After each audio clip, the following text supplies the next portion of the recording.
సురవరం ప్రతాప్ రెడ్డి ఆడిటోరియంలో చేతి వృత్తుల ఆధునీకరణ ప్రత్యామ్నాయ పుస్తకాన్ని మాజీ ఎంపీ దేవేంద్ర గౌడ్ ఆవిష్కరించారు. చేతి వృత్తుల ఆధునీకరణకు ప్రభుత్వాలు చొరవ చూపాలని, భారతదేశంలో ఎటువంటి వెనుకబడిన తరగతుల సాధికార సంస్థ ఎక్కడా లేదని పుస్తకావిష్కరణ సభలో మాజీ ఎంపీ తూళ్ళ దేవేంద్ర గౌడ్ అన్నారు.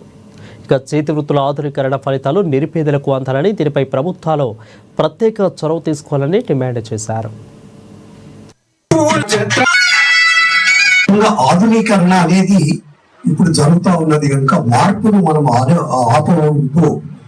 మార్పు అనేది చాలా కూడా మార్పు అనేది ఇక్కడ కాదు, ప్రపంచవ్యాప్తంగా వస్తుంది, ఇంకా వస్తుంది కూడా. కానీ ఆ మార్పు ద్వారా వచ్చేటువంటి ఒక బెనిఫిట్ అందరికీ చెందాలి అని చెప్పి నా యొక్క ఉద్దేశం. ఫర్ ఎగ్జాంపుల్ నేను చెప్తాను, నేను 2003లో అప్పుడు ఒక 4 ఎలక్షన్ ఉండే. అప్పుడు నేను చెప్పినట్టుగా నేను కీలకమైన పాత్ర వహించే అవకాశం నాకు దొరికింది. ఆ టైంలో నేను ఫైనాన్స్ డిపార్ట్మెంట్ ఒప్పించాను, ఏదో చేసి వీళ్ళకు పనిముట్లు ఇప్పిస్తే బాగుంటది అని చెప్పి ఒక ఆదరణ ప్రోగ్రాం పెట్టాను. పనిముట్లు అన్ని తీసుకొచ్చినారు.